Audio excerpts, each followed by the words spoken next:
ఇవాళ కేవలం విద్యార్థి విభాగాలకు సంబంధించిన లీడర్లతోనే డిబేట్ కూడా కండక్ట్ చేస్తున్నాం కాబట్టి వాస్తవాలన్నీ బయటకొస్తాయి. కాకపోతే ఇవాళ కేటీఆర్ గారు ప్రెస్ మీట్ పెట్టి మాట్లాడిన సందర్భంలో బీఆర్ఎస్ పార్టీకి సంబంధించి మాట్లాడాలి కాబట్టి మీరు అంటే కేటీఆర్ గారు మాట్లాడిన వ్యాఖ్యల్ని ఎలా సమర్థించుకుంటారు? అంటే ఒక బీజేపీ ఎంపీ ఉన్నారు, దీని వెనుక వేల కోట్ల రూపాయల స్కామ్ జరుగుతోంది అని ఆరోపిస్తున్న దాంట్లో వాస్తవాలు ఎంతవరకు ఉన్నాయని?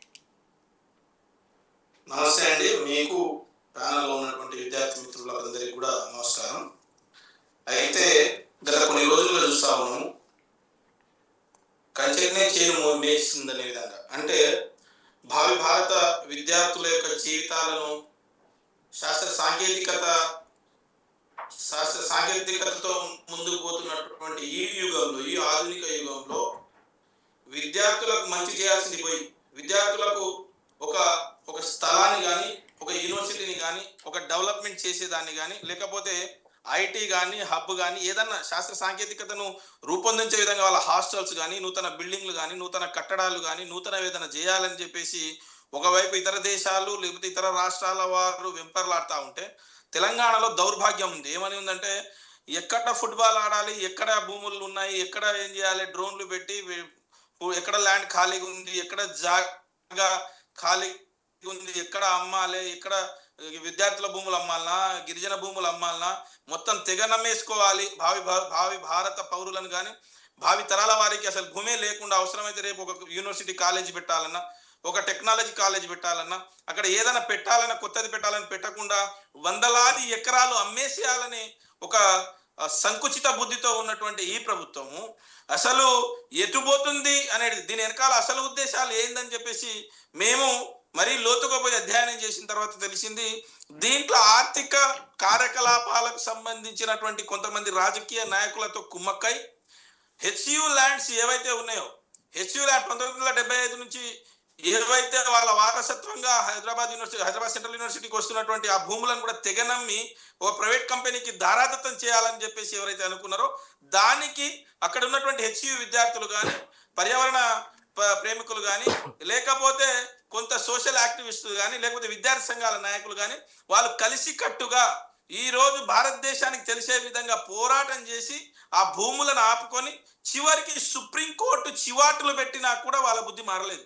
అయితే నేను ఒక విషయం వస్తాను, వీళ్ళకి ఏం సంబంధమే లేదు. ఒక కంపెనీని తీసుకొచ్చి ఆ కంపెనీకి ఇప్పటికే ప్రభుత్వం అంటే తను ఏదో ప్రైవేటు వాళ్ళ సొంతం జాగా అయినట్టు, సొంతం ల్యాండ్ అయినట్టు ఇప్పటికే 170 కోట్ల రూపాయలు చెల్లించేసి, అదే కాకుండా ఈ భూమికి ఐసిఐసిఐ బ్యాంక్లో తనఖా పెట్టేసి 10,000 కోట్ల రూపాయలు తీసుకోవడం అనేది అసలు ఇది ఎటువైపు పోతుంది అనేది. ఒకవైపు ఆ హెచ్యు ల్యాండ్ 400 ఎకరాలు ప్రభుత్వంకు మ్యూటేషనే కాలేదు. అంటే నా భూమి అని అన్నప్పుడు, నేను దాని హక్కుదారు అని అనుకున్నప్పుడు ఆ మ్యూటేషన్ కావాల్సినటువంటి అవసరం ఉంటుంది అన్నమాట. ఏదైనా రిజిస్ట్రేషన్ అయ్యి మ్యూటేషన్ అయ్యి ప్రభుత్వం చెప్పగానే దానికి ఇది కాలేదు. దానిపైన ఎలాంటివి ఏమీ లేకుండా ఐసిఐసిఐ బ్యాంక్ ఏ రకంగా లోన్ ఇచ్చింది, 10,000 కోట్ల రూపాయలు ఈరోజు ప్రభుత్వం అనే దానికి ఎక్కడ సంబంధం లేదు. అదే కాకుండా దౌర్భాగ్యం ఏంటంటే, రాత్రికి రాత్రి గజ దొంగలు, అర్ధరాత్రి దొంగలు పడే సమయానికి దొంగతనంగా వందలాది హిటాచీలు, జేసీబీలు ఆ యూనివర్సిటీ అడుగుల పైన పడి ఎక్కడైతే వన్యప్రాణులు ఏవైతే ఉన్నాయో, నేను ఇందాక గతంలో కూడా చెప్పిన 712 రకాల మొక్కలు, 36 జాతుల సంబంధించిన పక్షులు, జంతువులు, అదే విధంగా కేంద్రం అధికారిక పక్షి అయినటువంటి నెమళ్ళు, జింకలు, ఇట్లా రకరకాలుగా ఈ భారతదేశంలో ఉన్నటువంటి వృక్ష సంపద అక్కడ ఉండి అంటే మన ఆత్మకు మన ఆయుష్ని పెంచే ఆక్సిజన్ మొక్కలు కూడా ఉంటే దాన్ని నిట్ట నిలువున కొట్టేసిరండి. ఎంత దౌర్భాగ్యం అంటే, ఎక్కడైతే 50 ఏళ్లుగా పెరిగినటువంటి అక్కడ ఉన్నటువంటి వృక్ష సంపదను రాత్రినే గజ దొంగలాగా రాత్రిపూట ఈ తెలంగాణ గవర్నమెంట్ చేస్తుంది. ఏంటంటే, ఇక్కడ ఉన్నటువంటి రేవంత్ రెడ్డి గవర్నమెంట్ 24 గంటలు ఎప్పుడు పని చేస్తుంది అంటే రాత్రిపూట పని చేస్తూ ఉంది. ఎప్పుడు రాత్రిపూట పని చేస్తుంది? అందరూ నిద్రపోతుంటే హిటాచీలు వచ్చి ఇట్ల పైన పడడం, అదే రకంగా లేకపోతే ఏదైతే ఖాళీ జాగాలో ఉన్నాయో అక్కడ పడడం, లేకపోతే గిరిజనులు తమ 150 ఏళ్లుగా ఉన్నటువంటి లగచర్లలో ఆ రాత్రిపూట పోలీసులు దౌర్జన్యకాండ పెట్టి వాళ్ళపైన ఎగేసి ఆ హిటాచీలు తీసుకుపోయి ఈ రకంగా ప్రజల యొక్క భూములను లాక్కోవడంలో బిజీగా ఉంది కానీ అభివృద్ధి వైపు లేదు.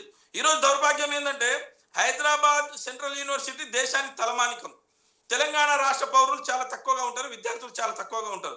దేశంలో ఉన్నటువంటి అందరు విద్యార్థులు, విద్యావేత్తలు, విద్యావంతులు, ప్రొఫెసర్లు, వివిధ రకాలకు సంబంధించినటువంటి ప్రతి వారు ఈ దేశ నిర్మాణానికి, ఈ దేశ తరగతి గదిలోనే దేశ నిర్మాణం ఏ రకంగా అయితే పదిలంగా ఉంటుందో, ఏ రకంగా దేశ నిర్మాణం ప్రారంభమవుతుందో ఆ దేశ నిర్మాణాన్ని కూడా కుప్పగూల్చే విధంగా విద్యార్థుల యొక్క జీవితాలను, భవిష్యత్తును ప్రశ్నార్థకంగా మారే విధంగా అర్ధరాత్రి పోయి ఈరోజు జేసీబీలతో దాడి చేసి చివరికి సుప్రీంకోర్టు తోటి చివాట్లు పొంది ఆపాల్సినటువంటి పరిస్థితి ఏర్పడిందంటే ఈ తెలంగాణ గవర్నమెంట్కి ఎంత దిగజారిపోయింది అనేది తెలుస్తా ఉంది.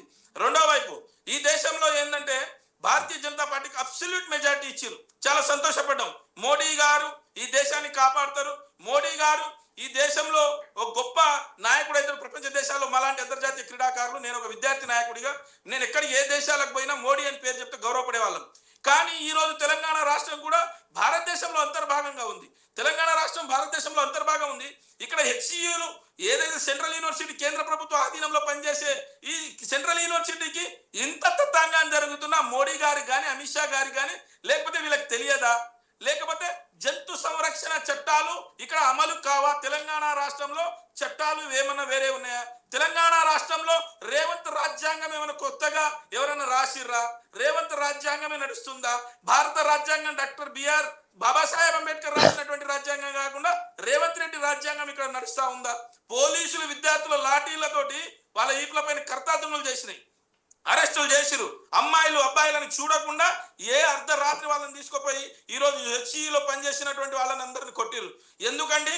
ఒక ప్రభుత్వంలో బాధ్యత గల ప్రతిపక్ష నాయకులుగా ఖచ్చితంగా సబ్జెక్టుని లేవదీస్తాం, ఖచ్చితంగా ఆ తప్పుని ఎదిరిస్తాం. మేము రాజకీయంగా ఈరోజు జరుగుతున్నటువంటి అక్కడ ఏదైతే రాజకీయ క్రీడా ఉందో, ఏవైతే ఆర్థిక లావాదేవీలు ఉన్నాయో, ఎందుకు భాజపా ప్రభుత్వం, ఎవరైతే కేంద్ర ప్రభుత్వం ఎందుకు పట్టించుకుంటలేదని తీరా ఆరాధిస్తే దాంట్లో సాక్షాత్తు ఒక ఎంపీ ఉన్నారు ఆ పార్టీకి సంబంధించిన వాళ్ళు.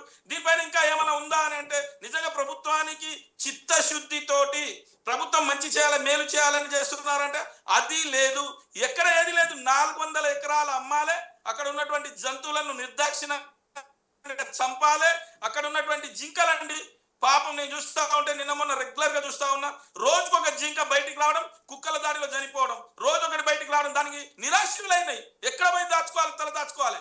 ఎక్కడ ఆ నెమళ్ళు ఉండాలి, ఎక్కడ కోతులు ఉండాలి, ఎక్కడ దానికి సంబంధించినటువంటి సరీసృపాలు ఉండాలి, ఏమీ లేవు. ఇళ్లపైకి వచ్చేస్తున్నాయి, కుక్కలు దాడులు చేసి చంపేస్తున్నాయి. ఎటు పోయినాయి జంతు సంరక్షణ చట్టాలు? తెలంగాణ రాష్ట్రంలో ఎందుకు కేసు పెట్టామని చెప్పేసి మా పార్టీగా, భారతీయ రాష్ట్ర సమితి పార్టీగా మేము డిమాండ్ చేయమా? మేము విద్యార్థుల పక్షాన పోరాడమా? మేము పోరాడినాం. మేము విద్యార్థులుగానే మొదలైనటువంటి ఈ తెలంగాణ ఉద్యమం తెలంగాణ రాష్ట్రాన్ని తీసుకొచ్చే వరకు అయింది. హెచ్యు భూములను నిజంగా ఆ యొక్క హెచ్యు విద్యార్థి నాయకులకు కానీ, విద్యార్థులకు కానీ, అక్కడ ఉన్నటువంటి యాక్టివిస్టులకు కానీ నేను నిజంగా సలాం చేస్తున్నా. ఎందుకంటే వాళ్ళ యొక్క పోరాట పటిమ అద్భుతమైనది. అక్కడ భూములను ఆపుకోగలిగిర్రు. ఈ రోజు వీళ్ళ యొక్క ఆర్థిక దాహానికి తెలంగాణ రాష్ట్రంలో ఈ రోజు అతలాకుతలమైనటువంటి పరిస్థితి. దేశంలో ఉన్నటువంటి వివిధ ప్రాంతాల నుంచి వచ్చినటువంటి దాదాపు 25 రాష్ట్రాల నుంచి ప్రాతినిధ్యం వహిస్తున్నటువంటి ఆ విద్యార్థులు 25 రాష్ట్రాలలో ఈరోజు రేవంత్ రెడ్డి తెలంగాణ యొక్క ప్రతిష్టను కిందికి దిగజార్చిండు.